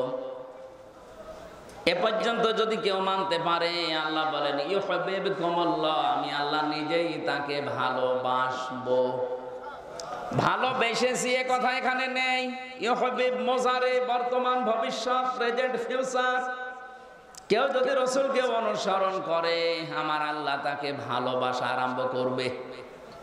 আল্লাহ যদি কাউকে ভালোবাসে, ওয়া ইয়াগফির লাকুম যুনুবাকুম, ইয়াগফির এটাও মুজারে, জাম্বন না দিয়ে আল্লাহ জুনুব দিয়েছেন বহু বছর। ওর জীবনের একটা অপরাধ আল্লাহ রাখবে না, সবগুলো মাফ করে দেবে। এই আয়াতটা আমার মনে হয় এখানে আমরা অনেকে জন্মের পর থেকে শুনতেছি, কিন্তু কয়েকটা তথ্য এখানে পাবেন যেটা এখনই আমাদের শুনলে মানতে মনে চাইবে। এদিকে তাকান। আল্লাহ তাআলা বলেন, কুল ইন কুনতুম তুহিব্বুনাল্লাহা ফাত্তাবিউনি। নবী আপনি বলেন, যদি তারা দাবি করে যে আল্লাহ তোমাকে ভালোবাসি, এ দাবি আমাদের আছে না? দল আমাদের আলাদা থাকতে পারে, আল্লাহকে আমরা ভালোবাসি এ দাবি আমাদের সকলের আছে, এমনকি অন্য ধর্মের লোকদেরও আছে। কালকে যে হিন্দু দাদা কথা বলছিলেন, উনি প্রথমেই শুরু করলেন যে আমাদের আল্লাহ। প্রথমটা কথা শোনার পরে মনে করলাম একটা হিন্দু মানুষ আল্লাহর নাম বলে। ওদের ভেতরে এইটা আছে, কিন্তু পারিবারিক কারণে, সামাজিক কারণে, ধর্মীয় কারণে ওরা মানতে পারে না। কিন্তু যে মানুষগুলো এগুলো ছাপিয়ে চলে যায়, তারা ঠিক মেনে নেয়। সবার ভেতরে এই আশা যে আমার ভগবান বলেন, গড বলেন, আল্লাহ বলেন, যাই বলেন না কেন আমরা তাকে ভালোবাসি, তাকে রাজি করতে চাই। আল্লাহ পাক বলেন, দাবি যাদের আছে হে নবী আপনি তাদেরকে বলেন ফাত্তাবিউনি, তারা যেন আপনার অনুসরণ করে। এবার আমার প্রশ্ন হচ্ছে, আপনি রাসূলকে অনুসরণ করবেন? এই বাংলাদেশে বহু মানুষ বলে যে আমরা নবীওয়ালা কাজ করি। কথা ভালো করে বুঝবেন, উল্টা দিকে নিয়ে যেন না। আপনি যে বলেন যে আমি নবীওয়ালা কাজ করি, মুহাম্মদুর রাসূলুল্লাহ সাল্লাল্লাহু আলাইহি সাল্লামকে কি জন্মের পরে মানুষ নবী বলতো? কয় বছরে? উনি যেদিন নবুয়ত পেয়েছেন 40 বছরে, তখন মানুষ তাকে নবী, তিনি স্বীকৃতি দিয়েছেন। বাড়িতে এসে স্ত্রী মেনে নিয়েছে, বন্ধু মেনে নিয়েছে, চাচাতো ভাই মেনে নিয়েছে, কাছের লোক বাড়িতে যিনি পালিত পুত্র সে মেনে নিয়েছে। তার মানে উনি নবী হয়েছেন 40 বছরে। এর আগে ওনাকে কেউ নবী বলে ডাকতো না, বলতো আল আমিন, আস-সাদিক। আপনি যদি তাহলে নবীওয়ালা কাজ করতে চান, উনি যেদিন নবী বলে স্বীকৃতি পেলেন, ঘোষণা হয়ে গেছে, ওই দিন থেকে জীবনের শেষ দিন 63 বছর, এই 23 বছর আপনাকে মানা লাগবে, পঙ্খানুপুঙ্খানু অনুসরণ করা লাগবে এই 23 বছরের জীবন। ফাত্তাবিউনি, আমাকে অনুসরণ করো, আমাকে দেখে দেখে চলো। এখানে তাবউন মানে দেখে দেখে চলা। আমার সামনে একটা লোক হেঁটে যাচ্ছে, কিভাবে পা দেয়, কিভাবে মাজা দেয়, কিভাবে হাত নাড়ে, কিভাবে বডি, এইভাবে দেখে দেখে পা ফেলার নাম হচ্ছে তাবউন। তাহলে রাসূলকে সামনে রেখে আপনি অনুসরণ করবেন।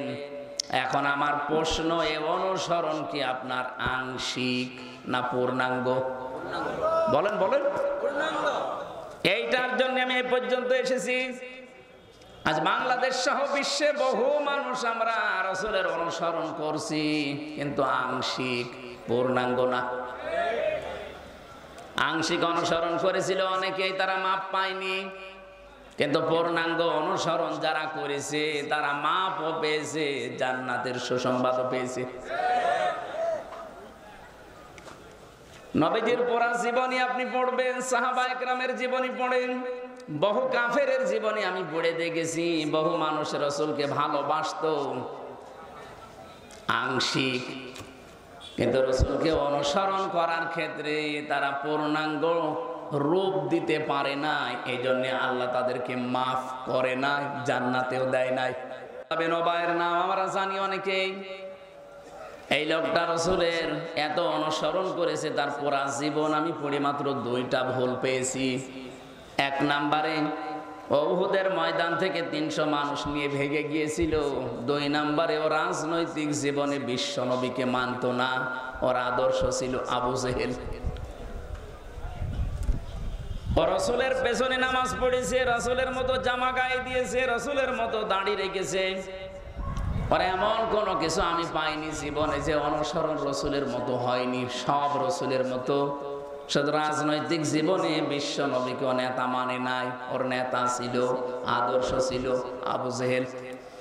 এতটুকু কারণে যদি আল্লাহ তার জন্য আয়াত নাযিল করে জাহান্নামের ঘোষণা দিয়ে দেয়, আজ এই বাংলাদেশে যে মানুষগুলো অনুসরণ করছেন রাসূলকে আংশিক, পূর্ণাঙ্গ না, বলেন তো আপনাকে আল্লাহ কি এখনো ভালোবাসা আরম্ভ করেছে? না। ফাত্তাবিউনি, এ পর্যন্ত আপনাকে অনুসরণ করা লাগবে, আংশিক না পূর্ণাঙ্গ। আপনার নাম রাখা থেকে শুরু করে একেবারে মৃত্যু পর্যন্ত। এই জন্য আয়াতে আল্লাহ জানালেন ওয়াবুদ রাব্বাকা হাত্তা ইয়াতিয়াকাল ইয়াকিন। সূরা হিজরের 99 নম্বর আয়াতে আল্লাহ বলেন, হে নবী, আপনার রবের ইবাদত করবেন ওই দিন পর্যন্ত যতদিন আপনার কাছে ইয়াকিন না আসে। ইয়াকিন মানে মৃত্যু। ইয়াকিন মানে কি? যতক্ষণ পর্যন্ত আপনার কাছে মরণ না আসে আপনি ততক্ষণ ইবাদত করবেন। যেহেতু রাসূলের অনুসরণ করা লাগবে আংশিক না পূর্ণাঙ্গ, তাহলে আল্লাহ আপনাকে ভালোবাসা আরম্ভ করবে, আরম্ভ করে নাই।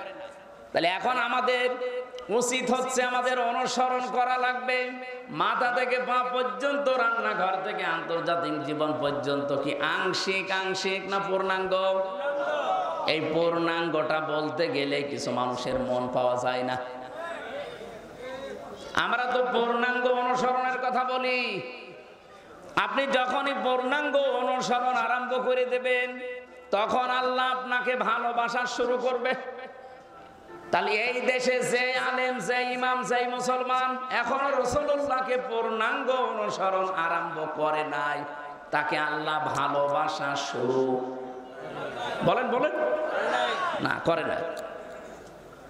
আপনি পূর্ণাঙ্গ অনুসরণ আরম্ভ করার নিয়ত করেন, এখন থেকেই যদি আপনি কাজে লেগে পড়েন যে আমি এখন থেকে বিশ্ব নবীকে 40 থেকে 63, তিনি যেহেতু নবী ছিলেন এই সময়টা, আমি পূর্ণাঙ্গতাকে অনুসরণ করার সিদ্ধান্ত নিয়ে মাঠে নেমে পড়লাম। যখন নেমে পড়বেন তখনই আল্লাহ আপনাকে ভালোবাসা শুরু করবে। আর আল্লাহ যদি আপনাকে ভালোবাসা আরম্ভ করে দেয়, আল্লাহ বলেন ওয়ায়াগফির লাকুম যুনুবাকুম, একটা গোনাও তো রাখবো না, পুরা জায়গাটা আমি আল্লাহ মাফ করে পরিষ্কার করে দেব। যেহেতু জামবন আল্লাহ দিতে পারতেন, জুনুব দিয়েছেন, একটা গোনাও থাকবে না। বাংলাদেশে বগুড়াতে যে থানা আছে, আপনি যদি কোনোদিন অপরাধ করেন দেখবেন ওই থানাতে চার্টে আপনার নাম লেখা হয়ে যায়। আপনি হয়তো মামলা থেকে অব্যাহতি পেলেন, থানা থেকে বের হয়ে চলে আসলেন, আপনার নাম কিন্তু মুছবে না, নাম থাকবে। আবার অপরাধ করবেন, আবার নাম উঠবে। আল্লাহ পাক বলেন আমি এমন ভাবে ওয়ায়াগফির লাকুম যুনুবাকুম, গুনাহগুলো এমন ভাবে মাফ করে দেব ওই জায়গাটা তো পরিষ্কার হয়ে যাবে, ফাঁকা থাকবে না। আমি আল্লাহ ওই জায়গাতে নেকি দিয়ে ভরাট করে দেব। এই যে নেকি দিয়ে ভরাট করে দেব, এটা কোথায় আছে? সূরা ফুরকানের 71 নম্বর আয়াতে আছে, 70 নম্বর আয়াতে ফাউলাইকা ইউবাদদিলুল্লাহু সাইয়্যাতিহিম হাসানাত।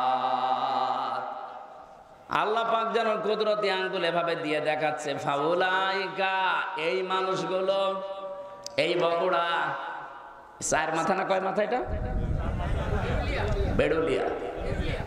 এই এড়লিয়া ময়দানে যারা বসে আছে এই মানুষগুলো কি? এ মানুষগুলো ইউবাদদিলুল্লাহ, আমি আল্লাহ বদল করে পাল্টিয়ে দিচ্ছি, দেব। সাজ্জিয়াত, এটা বহু বচন, হাসানাত বহু বচন।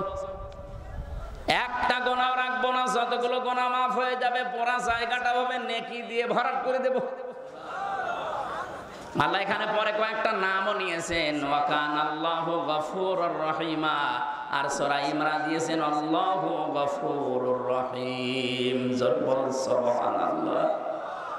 তাহলে এমন একটা মানুষকে অনুসরণ করার কথা বলছি যার অনুসরণে জীবনের অপরাধ একটাও আর থাকে না, সব মাফ হয়ে যায়, কিন্তু অনুসরণ করা লাগবে আংশিক না পূর্ণাঙ্গ? আমি আশা করছি আপনারা এটা মেনে নেবেন। মাথার চুল থেকে পা পর্যন্ত যেমন মেনে নিয়েছে, রান্নাঘর থেকে আন্তর্জাতিক জীবন পর্যন্ত ঠিক এইভাবেই মেনে নেওয়া লাগবে। যারা এই অনুসরণ পূর্ণাঙ্গ করতে পারেন না, আপনি ব্যর্থ। আপনাকে আল্লাহ এখনো ভালোবাসা আরম্ভ করেনি। এরপরও যদি কারো কানে না লাগে এ কথা, আমার আর কিছু করার নেই, এ দায়িত্ব আল্লাহর উপরে দিয়ে দিলাম। সূরা হিজর থেকে যে আয়াতগুলো পড়লাম, আমরা শেষ নাম্বার আয়াতের ব্যাখ্যাটা কিছু সময় করতে চাচ্ছি। থাকবেন তো নাকি? হিজর মানে পাথর। হিজর মানে কি? আল্লাহ রাব্বুল আলামিন বলেন ওয়াবুদ, ইবাদত করো, রব্বাকা, তোমার রবের। কতদিন পর্যন্ত করবা? হাত্তা, যতক্ষণ পর্যন্ত ইয়াতিয়াকাল ইয়াকিন, তোমার কাছে মরণ না আসে। এই আয়াত থেকে আমি কয়েকটা প্রশ্ন বের করি। আল্লাহর ইবাদত করা লাগবে যেহেতু মরণ পর্যন্ত। বলেন তো বাংলাদেশে সব জায়গা ইবাদত করার মতো পরিবেশ আছে? বলেন বলেন। হ্যাঁ, ব্যক্তিগত জীবনে আপনি হয়তো কিছু মানতে পারেন, পারিবারিক জীবনে কিছু মানতে পারেন, তো সামাজিক জীবনে, রাজনৈতিক জীবনে, অর্থনৈতিক জীবনে, ধর্মীয় জীবনে গিয়ে, আন্তর্জাতিক জীবনে, রাষ্ট্রীয় জীবনে আমার মনে হয় ইসলামকে পূর্ণাঙ্গ মানা সম্ভব। এটা সম্ভব হবে তখন এই ইবাদত, ওইগুলো পারিবারিক জীবনে যেমন ইবাদত আছে, ব্যক্তিগত জীবনে যেমন ইবাদত আছে, আর রাজনৈতিক জীবনে, অর্থনৈতিক জীবনেও ইবাদত নেই। এখানে বহু মানুষ আমরা আছি শুধু ব্যক্তিগত আর পারিবারিক জীবনের ইবাদতটা করি। আমার যে রাজনৈতিক জীবনে ইবাদত আছে আমরা অনেকে জানি না, অর্থনৈতিক জীবনে যে ইবাদত আছে আমরা জানি না। আল্লাহ যে বললেন মরণ যতদিন না সে ইবাদত করো, তে আমরা তো ইবাদত করতেই চাই, কিন্তু সে পরিবেশ নেই। আপনি ইচ্ছা করলেও হালালকে হালাল জেনে মানতে পারবেন না, হারামকে হারাম জানার পরও আপনি ছেড়ে দিতে পারবেন না। আজকে কুষ্টিয়াতে ডিসি, এসপি এবং মন্ত্রণালয় থেকে একজন, শিল্প মন্ত্রণালয় থেকে একজন অফিসার এসেছিল কুষ্টিয়ার এই যে চিনির মিল, এই সুগার মিলটা চালু করার জন্য 5 বছর অকেজ হয়ে পড়ে আছে। ওখানে এতদিন যারা দায়িত্বে ছিল, দুর্নীতি এমন বেশি হয়েছে, এটা শেষ পর্যন্ত বন্ধ হয়ে গেছে। 1965 সালে মিলটা তৈরি হওয়ার পর থেকে এই 25 সাল পর্যন্ত, 5 বছর নয় বন্ধ, 20 সাল পর্যন্ত একবার শুধু লাভ হয়েছিল, যেবার মাওলানা মতিয়ার রহমান নিজামী রহমতুল্লাহ আলাইহি শিল্পমন্ত্রী ছিলেন ওই সময়। তাছাড়া আজ পর্যন্ত লাভ হয়নি। ডিসি, এসপি এবং সচিব যিনি এসেছিলেন ওই জায়গা থেকে, সবাই, এলাকার সবাই ওই জায়গায় গিয়ে প্রশ্ন করছে এটা চালু করা লাগবে। ওনারা বলছে চালু করা তো লাগবে, কিন্তু এখানে যে বাজেট 300 কোটি টাকা লাগবে। আমার মনে হয় 300 কোটি টাকাও সরকার দেওয়া সম্ভব, কিন্তু টাকাগুলো 300 কোটি উপর থেকে বাজেট হয়ে আসতে আসতে সর্বশেষ 300 টাকা থাকতে পারে। আমি কয়েকদিন আগে রাজনৈতিক একজন লিডার, অনেক বড় মাপের, উনি আমারে বলছি যে হামজা ভাই, আমরা সারা জীবন রাজনীতি করেছি, এই দেশে যে বাজেট হয় সড়কের জন্য, এই বাজেটগুলো আমরা হিসাব করে পেয়েছি 100 টাকা যদি বাজেট হয়ে আসে, এই সলিমদ্দি পর্যন্ত আসতে আসতে আর 3 টাকা থাকে। এই রাস্তাটা যদি 100 টাকা দিয়ে বাজেট করে করেন তাহলে 100 বছর যাওয়ার কথা। ওটা যদি 97 টাকা খেয়ে ফেলে আর 3 টাকা দিয়ে করে, ওটা কয় মাস যাবে? বলেন বলেন, কোথায় 3 টাকা আর কোথায় 97 টাকা? শেষ পর্যন্ত দেখা যায় 3 মাস পরে রাস্তা হয়ে যায় ডেলিভারি রোড। যে সমস্ত মায়েদের পেটে সন্তান আছে, এদেরকে যদি আপনি এখান থেকে বগুড়া পর্যন্ত নিয়ে যেতে চান, দেখবেন রাস্তায় বাচ্চা হয়ে গেছে। না, অনেকে আবার বলেন না টাকা পয়সা তো খরচ হলো না, ভালোই হয়েছে।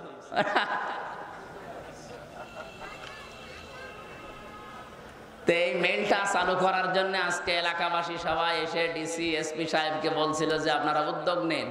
তো উদ্যোগ নিয়ে করবে কি? কারণ এই টাকাগুলো তো আসা লাগবে জায়গা পর্যন্ত। এই জায়গা পর্যন্ত আসার আগে যদি 8-10 হাতে এগুলো বিলোতন হতে হতে শেষ পর্যন্ত 300 কোটি টাকা, সেই জায়গা থেকে যদি 3 কোটিও না বাঁচে, তো ও মিল কিয়ামতের আগ পর্যন্ত আর দাঁড়াবে? এই জন্য আমাদের উচিত হচ্ছে, আমি যেটা এখান থেকে বোঝাতে চাই আপনাদেরকে, এবাদত করার মতো পরিবেশ এখানে নেই। ডিসি সাহেব প্রায় 7-8টা পয়েন্ট বলছিল যে আমি চালু করতে পারছি না, এটা শুধু আমার হাতে না, এখানে আরো অনেক ডালপালা আছে। যেন হালালকে হালাল পন্থা এনে কাজে লাগাবেন, পারছেন না, কারণ রাষ্ট্রে এবাদত করার মতো সেই পরিস্থিতি নেই। এজন্য আমাদের উচিত আমরা এমন একটা দেশ গড়তে চাই যেখানে আমরা নির্বিঘ্নে এবাদত করতে পারি। কি কথা বলেন না কেন? আমাদেরকে যিনি বানিয়েছেন এবাদত হবে তার, আমরা এমন এবাদত করব যেন এবাদতে বাধা না আসে। এদেশে এবাদতে বাধা আসে না, বলেন আসে না? এমনকি অনেকে আমরা বাস্তবতায় বাধ্য হই নিজের কর্মজীবনকে কলুষিত করার জন্য। এই যে প্রশাসনে যারা আছে, বিশেষ করে আগস্টের 5 তারিখের আগের ওই পুলিশ তো এখন অন্তত ওই মনোভাব নিয়ে এখন আর কাজ করছে না, এখন অনেকেই পরিবর্তন হওয়ার চেষ্টায় আছে। এই জন্য আমাদের দাবি হচ্ছে ইসলাম যদি এই দেশে ক্ষমতায় যায়, আমরা বহুবার বলেছি এটা আমরা, যেহেতু এই বিভাগটা প্রশাসন যেটা পুলিশ, এটা হযরত ওমর বানিয়েছিলেন। সুবহানাল্লাহ বলতে পারেন না? অথচ এদের নাম শুনলে মানুষ এখন ঘৃণা করে। এদের কিছু কাজ কারবারের কারণে জাতির কাছে আজ এরা কালার হয়ে গেছে। আমরা ইসলাম যদি দেশে আনতে পারি, সর্বপ্রথম কাজ হবে প্রশাসনে যারা দায়িত্বে আছেন, যে যে বিভাগে কাজ করেন, আপনারা 8 ঘন্টা ডিউটি করেন। শুধুমাত্র বাংলাদেশ প্রশাসনে 8 ঘন্টা, এটা ডিউটি 24 ঘন্টায়। এজন্য আমরা আশ্বাস দিতে পারি, ইসলাম যদি এসে যায় এই দেশে, আপনি 8 ঘন্টা ডিউটির পরে যেই কয় ঘন্টা ডিউটি করবেন ওভার টাইম পাবেন। বাংলাদেশে এমন কোন চাকরি আছে যে 8 ঘন্টা ডিউটি করার পরে আরো 5 ঘন্টা এমনি করা লাগে? যাই করবেন ওভার টাইম পাবেন। এক কথা বলেন না কেন? প্রশাসনকে যদি ওই নিয়মটা করে দিতাম যে 8 ঘন্টা ডিউটির পরে আরো 4 ঘন্টা যদি করেন, আপনার বেতন যদি 40,000 হয়, আরো 20,000 ওর সাথে বৃদ্ধি হবে, ও তখন ঘুষ খাওয়া বন্ধ করতো।